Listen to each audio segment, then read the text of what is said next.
Hello. हाँ, तो विद्युत धारा तीसरा चैप्टर चल रहा था। तीसरे चैप्टर में हमने लास्ट क्लास के अंदर सेल के बारे में पढ़ा था। सेल के साथ हमने पढ़ा था विद्युत वाहक बल, आंतरिक प्रतिरोध और टर्मिनल वोल्टता के बारे में। साथ ही हमने टर्मिनल वोल्टता, विद्युत वाहक बल और आंतरिक प्रतिरोध के बीच में जो संबंध होता है वो संबंध भी देख लिया था। आवेशन और निरावेशन की स्थिति भी देख ली थी। और कब विद्युत वाहक बल टर्मिनल वोल्टता के बराबर होता है वो भी देख लिया था, जब वो परिपथ जो होता है वो बंद रहता है तब। इस तरीके का एक न्यूमेरिकल भी आज कर लिया था। जब परिपथ बंद था तो हमने सीधा ओम का नियम लगाया था, V बराबर IR। और न्यूमेरिकल हम यहाँ भी कर लेंगे डिस्कस सारे के सारे, जैसे ही चैप्टर खत्म हो जाएगा। 3 क्लास और होगी, उसके बाद चैप्टर खत्म हो जाएगा। आज हमें पढ़ना है सेलों का संयोजन। क्या पढ़ना है? सेलों का संयोजन, जिसमें सेलों को हम 2 तरीके से संयोजित कर सकते हैं। जैसे आपने 10th क्लास में पढ़ा था प्रतिरोधों का संयोजन, और प्रतिरोधों को वहाँ पर आपने 2 तरीके से संयोजित किया था, एक तो श्रेणी क्रम संयोजन और एक समांतर क्रम संयोजन। ठीक वैसे यहाँ पर हमें सेलों का संयोजन पढ़ना है, वो भी 2 तरीके से होगा, एक तो श्रेणी क्रम संयोजन और दूसरा समांतर क्रम संयोजन। चलिए फिर उस पर डिस्कस करते हैं। पहला जो हमारा पार्ट है वो है सेलों का श्रेणी क्रम संयोजन। सेलों को हम 2 तरीके से संयोजित कर सकते हैं, और मैं पहला ही पार्ट लेके चल रहा हूं सीधा ही, सेलों का श्रेणी क्रम संयोजन।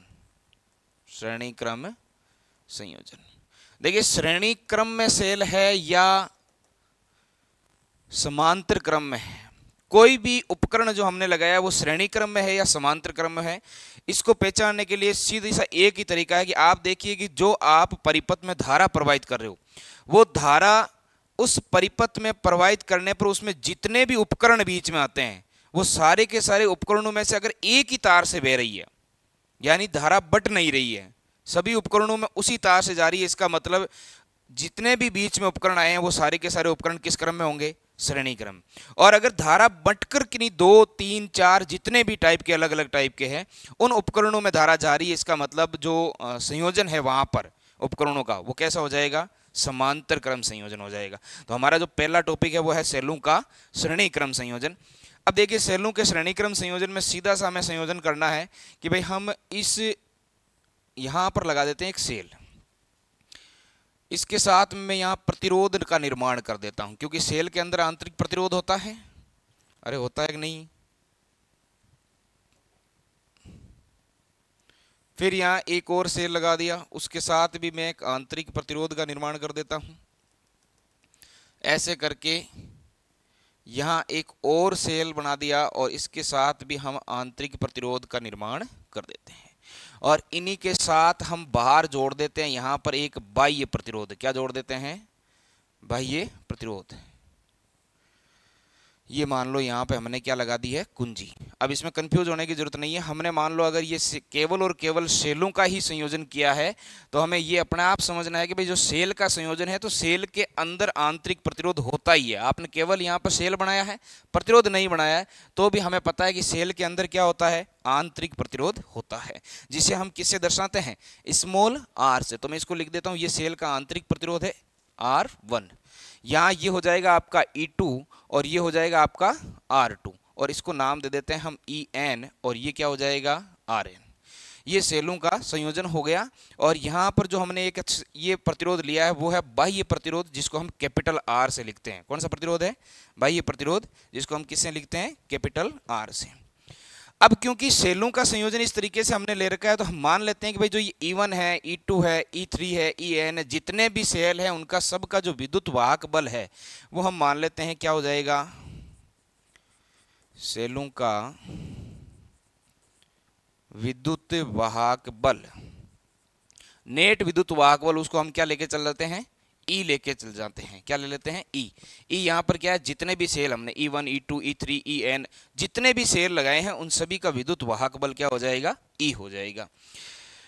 और वैसे ही हमें यहाँ पर ये जो प्रतिरोध हमने जोड़े हैं R1, R2, R3, RN, जितने भी सेल होंगे उनके सब के अंदर आंतरिक प्रतिरोध होगा।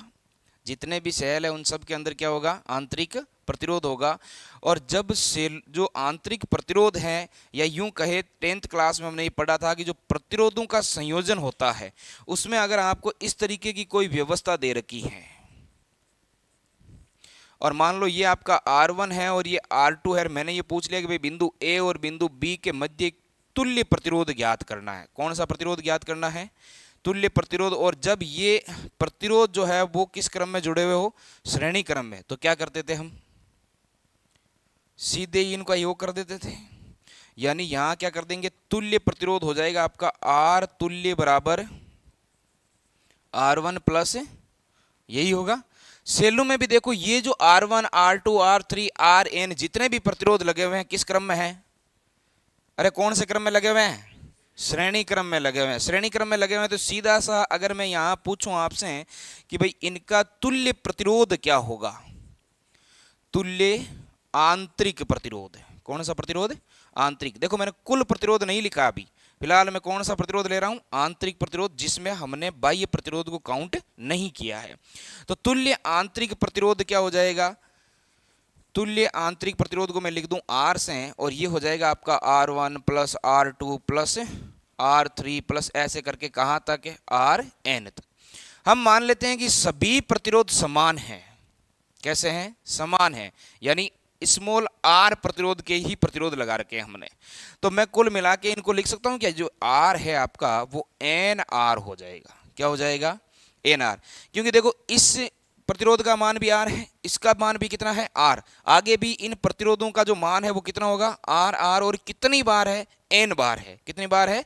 n बार। तो कुल तुल्य आंतरिक प्रतिरोध जो है वो किसके बराबर हो जाएगा? nr के बराबर। और अगर मैं ये पूछूं कि परिपथ का कुल प्रतिरोध, परिपथ का कुल प्रतिरोध, तो परिपथ का जो कुल प्रतिरोध होगा उसमें हमने क्या करना है? आंतरिक और बाह्य सभी प्रतिरोधों को जोड़ देना है। तो आंतरिक कुल प्रतिरोध तो कितने हो गए? nr। बाह्य प्रतिरोध कितना है? r। जोड़ दूं सबको? सबको जोड़ेंगे तो क्या आएगा? r plus nr। आएगा कि नहीं आएगा? ये हो गया हमारे पास कुल प्रतिरोध, परिपथ का कुल प्रतिरोध। और यहीं आपसे ये पूछे कि परिपथ से प्रवाहित धारा क्या होगी? परिपथ से प्रवाहित धारा। तो देखो धारा परिपथ से जो प्रवाहित हो रही है उसको हम किससे लिखेंगे? I से। किससे लिख देंगे?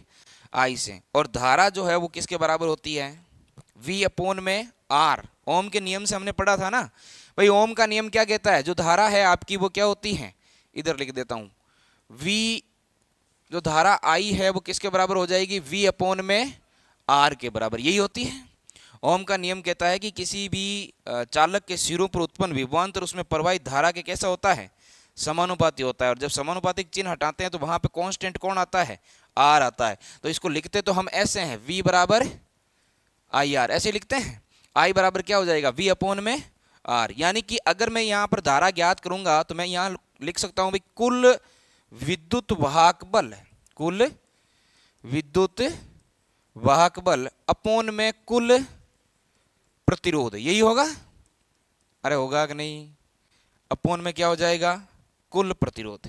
तो हमारे पास यहां पर धारा I बराबर हो जाएगा कुल विद्युत वाहक बल कितना? क्या मान लिया हमने? E मान लिया। कुल विद्युत वाहक बल कितना मान लिया? E मान लिया। कुल प्रतिरोध, कुल प्रतिरोध कितना हो जाएगा? R plus N small r। तो यहां लिख दूं R plus N small r। ये हमारे पास किसका मान आ जाएगा? धारा का। किसका मान आ गया? धारा का। तो ये तो हो गया कौन सा क्रम? श्रेणी क्रम संयोजन।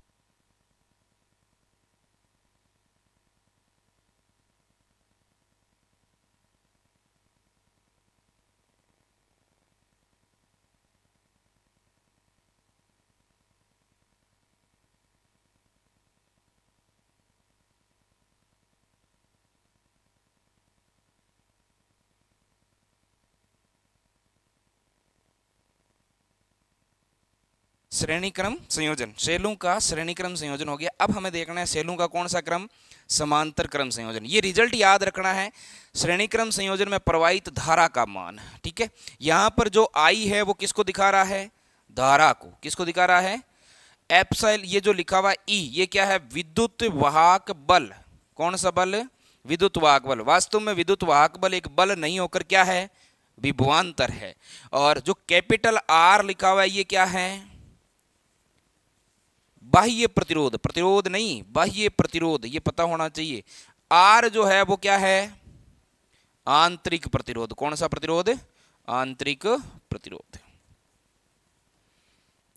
और एन हमने जो लिखा है वो ये लिखा है कि भाई सेलों का जो संयोजन है वो एन सेलों का संयोजन है। कितने सेलों का संयोजन है, एन सेलों का संयोजन। लिख रहे हो के साथ के साथ, नहीं लिख रहे हो, बैठे हो चुपचाप, लिखो, इनको लिख लिख के तैयार करो। अगला दूसरा पार्ट क्या है, सेलों का कौन सा क्रम संयोजन, समांतर क्रम संयोजन। सेलों का समांतर क्रम संयोजन। देखो सेलों के समांतर क्रम संयोजन में हम ऐसे ले लेते हैं कि भाई हमने कुछ सेल लिए हैं ये इस तरीके से, इसके साथ हम इसका आंतरिक प्रतिरोध भी दिखा देते हैं।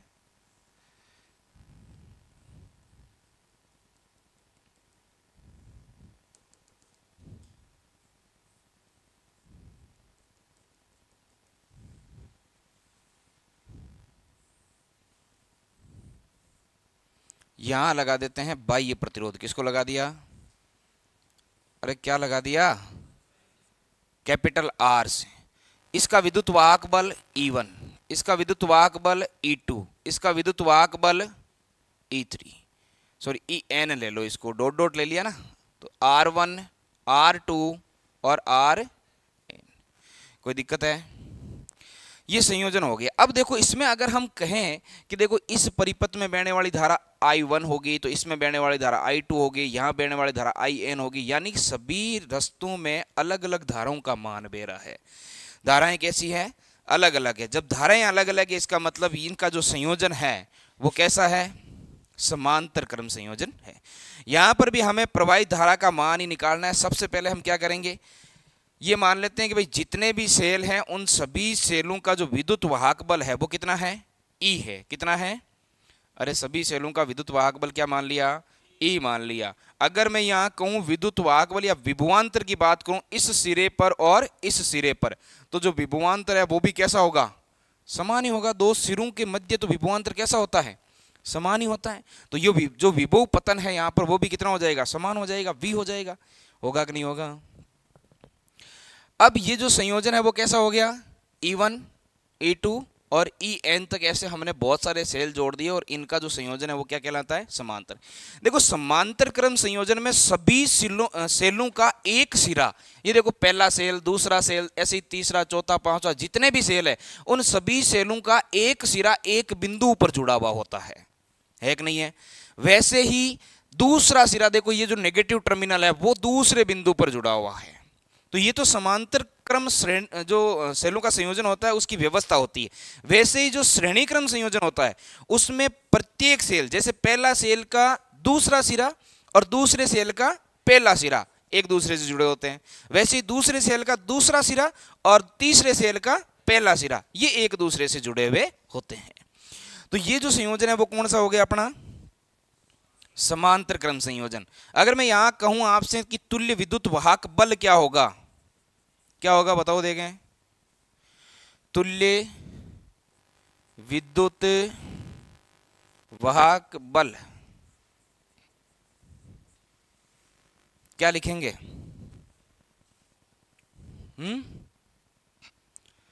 अरे तुल्य विद्युत वाहक बल क्या लिखेंगे, E1 plus E2 plus E3, जितने भी सेल है उनको ही लिखेंगे। अरे लिखेंगे कि नहीं लिखेंगे, तो क्या हो जाएगा, E1 plus E2 plus E3, ऐसे ही सारे सेलों का तुल्य विद्युत वाहक बल हो जाएगा। इसको हम मान लेते हैं ये किसके बराबर है, E के बराबर है। किसके बराबर है, E के बराबर। तो सभी सेलों का तुल्य विद्युत वाहक बल हमने क्या मान लिया, E मान लिया। वैसे ही अब इन प्रतिरोधों का तुल्य प्रतिरोध निकालते हैं। किसका निकालना है, प्रतिरोधों का। तो आंतरिक प्रतिरोध उनको हम लिख लेते हैं भाई तुल्य आंतरिक प्रतिरोध। तो इसको लिखो तुल्य आंतरिक प्रतिरोध। देखो तुल्य आंतरिक प्रतिरोध, जब प्रतिरोधों का जो संयोजन है वो अभी जो प्रतिरोध हमने लगा रखे आंतरिक प्रतिरोध उनका संयोजन कैसा है, श्रेणी क्रम है या समांतर क्रम है, श्रेणी क्रम है, श्रेणी क्रम ही है, समांतर क्रम है।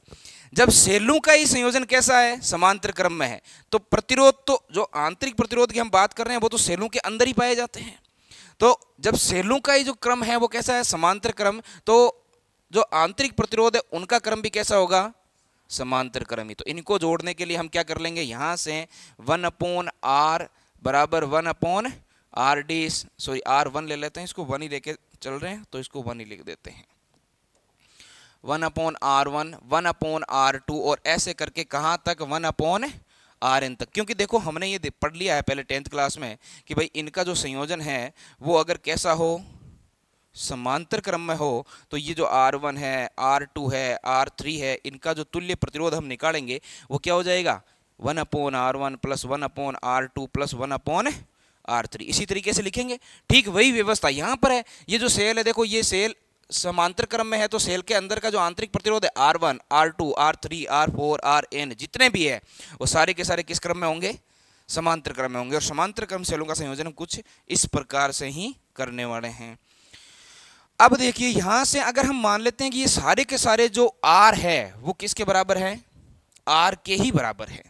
इसका मतलब ये जितने भी R है वो हमने कितनी बार लिखना है, यूं 1/R बराबर 1/R plus 1/R plus 1/R, और ऐसे ही लिखेंगे हम कितनी बार, 1/R, और ये कितनी बार लिखेंगे, n बार लिखेंगे, क्योंकि सेल भी कितने हैं, n बार है, तो इन सबको कितनी बार लिखने वाले हैं, n बार। तो हम कुल मिला के इसको ऐसे लिख सकते हैं भाई 1/ जो r है वो हो जाएगा n/ में r, और यहां से इसको r' नाम दे देते हैं जो तुल्य प्रतिरोध है। तो r' जो है वो कितनी बार आ जाएगा, r/ में n आएगा कि नहीं आएगा। देखो देखो इसको सोल्व करने की कोशिश करो आगे।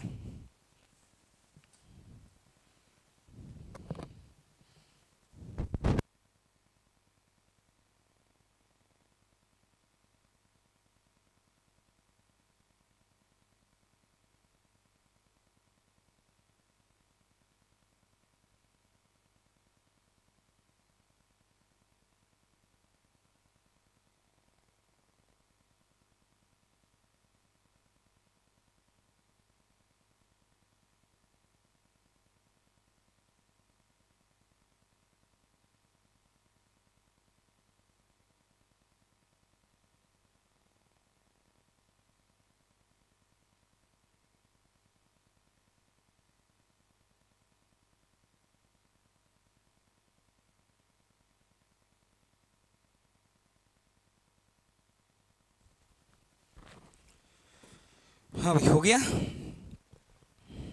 तो हमने यहाँ पर तुल्य विद्युत वाहक बल निकाल दिया, और क्या निकाल दिया, तुल्य आंतरिक प्रतिरोध। क्या निकाल दिया, तुल्य आंतरिक प्रतिरोध। अब मुझे बताओ परिपथ का कुल प्रतिरोध कितना हो जाएगा, परिपथ का कुल प्रतिरोध। अब देखो ये जो सारे के सारे समांतर क्रम में जोड़ रखे ना हमने, cell E1, E2, E3, R1, R2, R3, Rn, ये जितने भी समांतर क्रम में जोड़ रखे हैं, तो इनका हमने जैसे ही तुल्य निकाला, इसका मतलब यहां पूरा एक ही व्यवस्था बन जाएगी। इस तरीके से देखो, इसको थोड़ा छोटा कर दूं फिर बताता हूं मैं आपको कैसी व्यवस्था बन जाएगी। ये व्यवस्था जो है वो कुछ इस तरीके से बन जानी है। ये हो जाएगा आपके यहां पर, ये तो सेल, ये इसका तुल्य आंतरिक प्रतिरोध, और ये सीधा ही जुड़ जाएगा किससे, कैपिटल R से। किससे जुड़ जाएगा, कैपिटल R से। ये तो है बाह्य प्रतिरोध, और ये जो मैंने मान बनाया ना, ये पूरा का पूरा मान है इन सब का तुल्य, यानी विद्युत वाहक बल तुल्य हम कितना मान के चल रहे हैं, E, और R जो हमने निकाला है वो कितना आया, अभी देखो R/ में n, तो इसका मान हो गया R/ में n। ये हो जाएगा परिपथ का नया निर्माण, और इन सब का क्या हो जाएगा, तुल्य हो जाएगा। अब देखो हमें क्या करना है, परिपथ का कुल प्रतिरोध, तो कुल प्रतिरोध तो ये भी जुड़ेगा और ये भी जुड़ेगा, ये दोनों ही परिपथ में ही है, तो हमें इन दोनों को क्या कर देना है, जोड़ देना है। तो परिपथ का जो कुल प्रतिरोध है उसको मैं नाम दे देता हूं नया R', और वो हो जाएगा आपका R/ में n प्लस में R। अब देखो इनको हमने सीधा ही क्यों जोड़ा, बटा में क्यों नहीं लिया, क्योंकि यहां देखो धारा अगर इधर से बहती है प्लस से, तो प्लस से इधर बहती हुई इसी तार में से R से गुजरेगी, और यही तार है जिसमें से इस वापस आंतरिक प्रतिरोध से गुजरेगी। तो क्या तार डिवाइड हुए, या क्या धारा ने रास्ता बदला, एक ही तार से बह रही है। इसका मतलब अभी ये दोनों जो क्रम है वो किस क्रम में है, श्रेणी क्रम में, दोनों किस क्रम में है? श्रेणी क्रम में। तो श्रेणी क्रम में तो हम प्रतिरोधों को सीधा ही जोड़ देते हैं, जब समांतर क्रम में होते हैं तो उनका व्युत्क्रम करके फिर जोड़ते हैं। तो ये हमारे पास क्या आ गया? आरडीएस। क्या हो गया? आरडीएस। और ये जो आरडीएस है वो परिपथ का कुल प्रतिरोध है। कौन सा प्रतिरोध है? कुल प्रतिरोध। अब देखो हमें क्या निकालनी है? परिपथ में धारा। क्या निकालनी है? परिपथ में धारा। और हम जानते हैं भाई परिपथ में जो धारा है वो क्या होती है?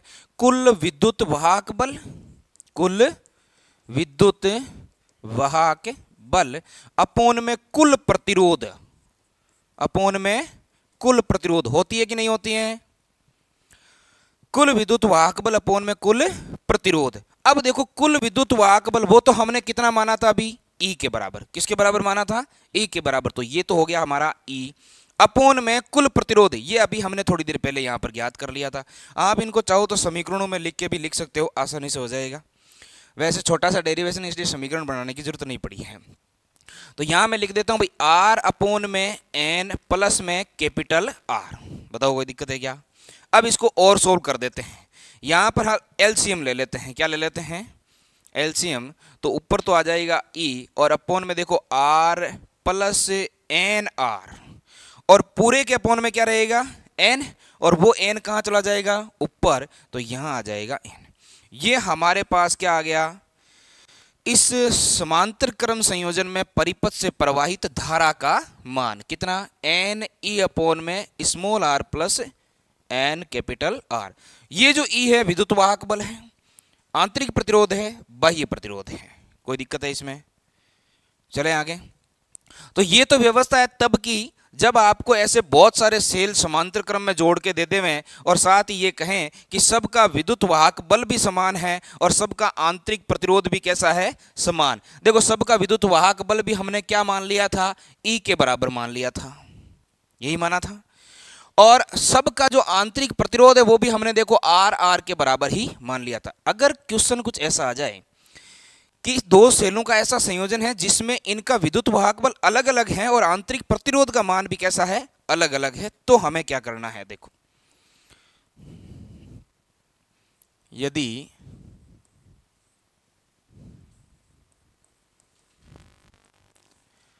दो सेलों का समांतर क्रम संयोजन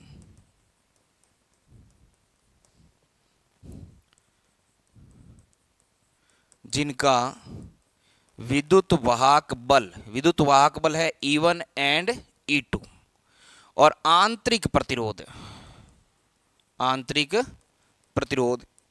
वो है आपका R1 एंड R2, यानी दोनों अलग अलग हो, तो हमें क्वेश्चन किस तरीके से सोल्व करना है? देखो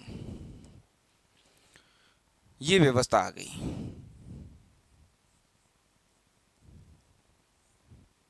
दूसरा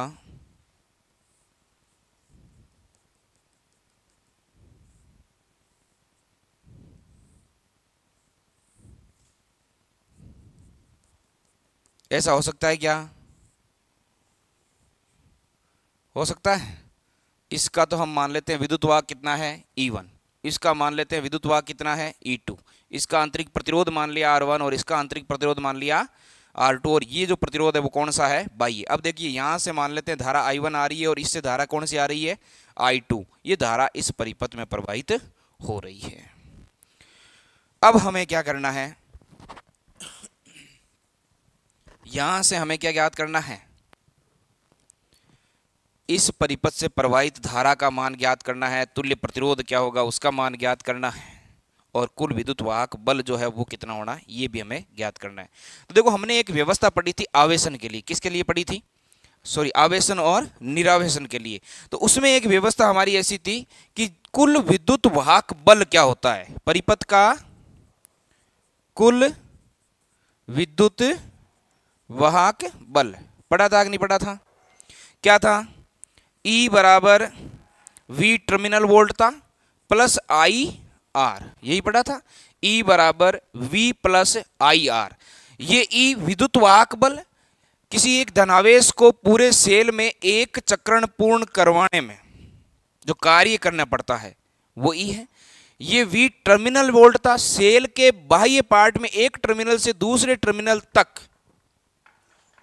किसी आवेश को चक्रण करवाने में किया गया कार्य।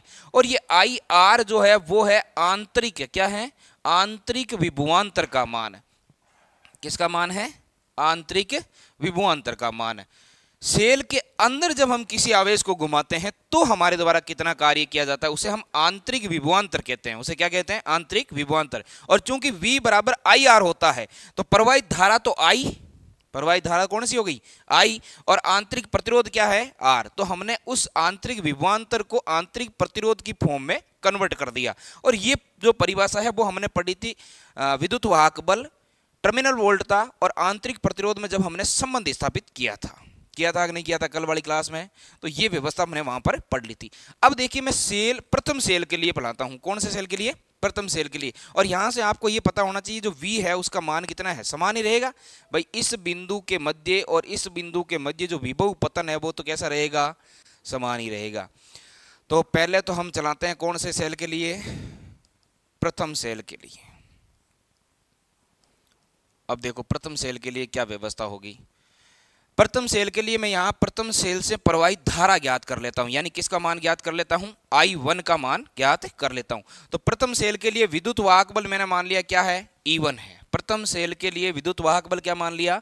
E1 बराबर V चेंज नहीं होने वाला, प्लस में प्रथम सेल के कारण प्रवाहित धारा मान ली क्या?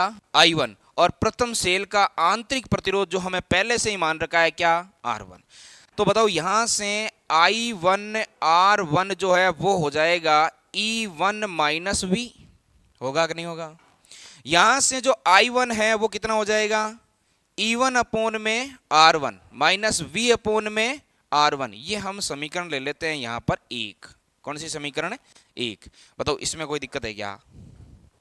कर लोगे भाई। ये जो परिभाषा है इसी परिभाषा से हमने इस प्रथम सेल से प्रवाहित धारा का मान ज्ञात कर लिया। अब ऐसे ही हमें ज्ञात करना है दूसरे सेल से कितनी धारा प्रवाहित हो रही है। तो इसकी जगह मैं कर दूं भाई द्वितीय सेल से। कौन से सेल से? द्वितीय सेल के लिए। अब हमें यहां ज्ञात करना है भाई जो दूसरा सेल है उससे कितनी धारा प्रवाहित हो रही है। तो यहां दूसरे सेल के लिए विद्युत वाहक बल कितना हो जाएगा? E2 बराबर में टर्मिनल विभवांतर या टर्मिनल वोल्ट था तो सेम ही रहनी है। यहां हो जाएगा आपका प्लस में धारा I2 और आंतरिक प्रतिरोध जो हमने पहले ही मान रखा कितना? R2। अब देखिए यहां से मैं I2 निकाल देता हूं तो आपका I2 बराबर हो जाएगा, इस V को इधर भेजेंगे तो E2 और अपोन में क्या आ जाएगा? R2 माइनस में V अपोन में R2। ये आपके आ गई समीकरण 2। बताओ इसमें कोई दिक्कत है क्या? अब मुझे ये बताओ कि भाई इस प्रतिरोध से जो बाह्य प्रतिरोध लगा हुआ है इसमें से धारा कितनी प्रवाहित होगी? I1 plus I2। इस सेल के कारण मान लो I1 धारा जो हमने मानी है, इस सेल के कारण मान लो I2 धारा, और ये दोनों धाराएं यहां आके मिल जाएगी तो I1 प्लस में I2 कुल मिला के कितनी धारा प्रवाहित हो रही है? I धारा प्रवाहित हो रही है। कितनी धारा प्रवाहित हो जाएगी? I धारा। अरे कितनी हो रही है? I धारा प्रवाहित हो रही है। तो चलो इसको पुट कर देते हैं भाई। कुल परिपथ से प्रवाहित कुल धारा, परिपथ से प्रवाहित कुल धारा कितनी हो जाएगी? I, और वो किसके बराबर है? I1 plus I2। परिपथ से प्रवाहित कुल धारा कितनी है? I, और किसके बराबर है? I1 plus I2। कोई दिक्कत नहीं है। चलो तो यहां से भाई हमारे पास I बराबर हो जाएगा I1। I1 का मान हमने यहां से लिख देंगे I1 अपोन में R1 माइनस V अपोन में R1। I2 का मान यहां से लिख देंगे E2 अपोन में R2 माइनस V अपोन में R2। ठीक है। अब हम विद्युत वाहक बल को एक तरफ कर लेते हैं तो I बराबर आ गया आपके पास I1 अपोन में R1 प्लस में E2 अपोन में R2 माइनस V में कॉमन ले लेता हूं तो यहां तो बचेगा 1 अपोन में R1 प्लस 1 अपोन में R2। ठीक है यहां तक। अब बताइए ये जो I है वो हो जाएगा आपका, इन दोनों का मैं एलसीएम ले लेता हूं तो R1 R2, और यहां हो जाएगा E1 R2 प्लस में E2 R1। होगा कि नहीं होगा? अरे हो जाएगा ना। चलिए फिर माइनस में v, और इसको सोल्व करेंगे तो इसका भी एलसीएम क्या आ जाएगा, r1 r2, ऊपर आ जाएगा आपका r1 प्लस r2। हालांकि इसको r2 प्लस r1 आएगा, पर हम प्लस में ही है तो पहले r1 को रख देते हैं, क्या दिक्कत है। अब हमें क्या करना है भाई, ये जो v है, ये बड़ा v, इस v को अकेला करना है, क्योंकि यहां भी देखो ये v जो है वो क्या आ रहा है, अकेला ही आ रहा है, v के साथ कुछ भी नहीं है। तो इस v को क्या करना है, अकेला। और v को अकेला कब कर सकते हैं, जब हम r1 r2 अपॉन में r1 प्लस r2 से इसको क्या कर दे में, गुणा कर दे में। तो मैं उपरोक्त समीकरण को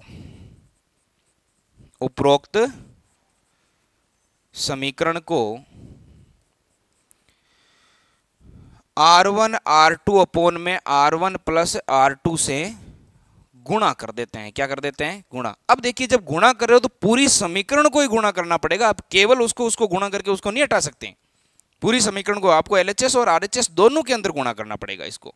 तो मैं इधर गुणा करूंगा तो देखो ये तो आ जाएगा हमारे पास i, और इससे गुणा कर दूंगा तो इसके साथ में क्या आ जाएगा, r1 r2 अपॉन में r1 प्लस, ठीक है। फिर बराबर में इधर है अपने पास e1 r2 प्लस में e2 r1 अपॉन में, देखो इससे गुणा करूंगा तो ये ऊपर वाला टर्म जो है r1 r2 से ये कट जाएगा, नीचे क्या रह जाएगा, r1 प्लस r2, माइनस में v रह जाएगा, बाकी चीजें तो कट जाएगी, सिर्फ क्या बच जाएगा, v। यहां तक देखो फटाफट समझ में आ रहा है क्या।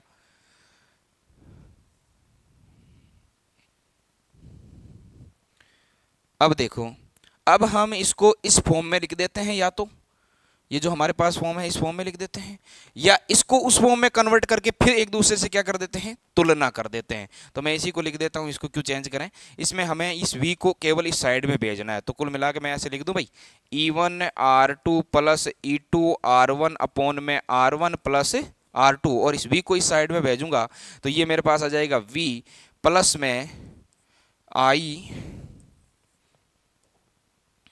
i और r1 r2 अपॉन में r1 प्लस r2, यही होगा। मान लो ये जो समीकरण है वो आपकी ए समीकरण है, और इस समीकरण को हम मान लेते हैं कितनी होगी, समीकरण 3।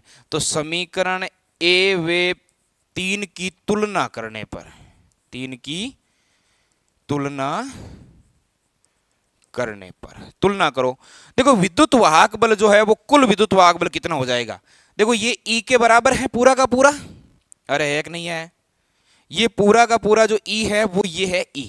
ये E तो हमने तब लिया था जब हम किसी एक विद्युत वाहक बल की बात करें, लेकिन यहां सेल दो थे तो दोनों का कुल विद्युत वाहक बल होगा वो कितना हो जाएगा, E1 r2 plus E2 r1 upon में r1 प्लस r2, होगा कि नहीं। तो हम यहां से लिख सकते हैं कि भाई जो कुल विद्युत वाहक बल E है वो तो आपका हो गया E1 r2 plus E2 r1 upon में r1 प्लस r2। ये तो हमारे पास दो अलग अलग विद्युत वाहक बल के मान वाले सेलों का कुल विद्युत वाहक बल हो गया। अगर दो ऐसे सेल आ जाए जिनका विद्युत वाहक बल कैसा हो, अलग अलग हो, तो उनका जो कुल विद्युत वाहक बल होगा वो कुछ इस तरीके से होगा। इससे पहले जो हमने व्यवस्था की थी उसमें हमने क्या किया था कि सबका विद्युत वाहक बल एक ही माना था, यहां अलग अलग था E1 और E2, तो अलग अलग होगा तो कुछ इस तरीके से कुल तुल्य विद्युत वाहक बल होगा। वैसे ही मैं कंपेयर कर देता हूं, देखिए V का मान तो सेम ही है, उसमें तो कोई परिवर्तन नहीं आ रहा है। I के साथ में यहां कौन है, आंतरिक प्रतिरोध है, कौन है, आंतरिक प्रतिरोध। तो यहां भी I के साथ में ये कौन होगा, आंतरिक प्रतिरोध होगा। तो यहां से हम कह सकते हैं भाई जो तुल्य आंतरिक प्रतिरोध है वो कितना हो गया, R1 R2 अपॉन में R1 प्लस R2, ये हो गया आपका तुल्य आंतरिक प्रतिरोध। क्या हो गया, तुल्य आंतरिक प्रतिरोध।